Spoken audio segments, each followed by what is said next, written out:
Давайте.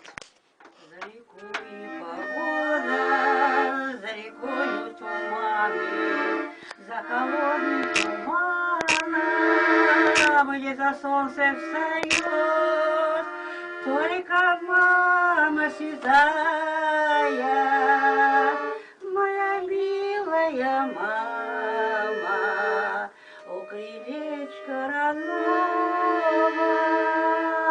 свою доченьку ждет. Я приеду к тебе. Громче. Моя мама, поцелую морщинки свои, пусть проносятся воды упрямо, только ты, моя мама, живи.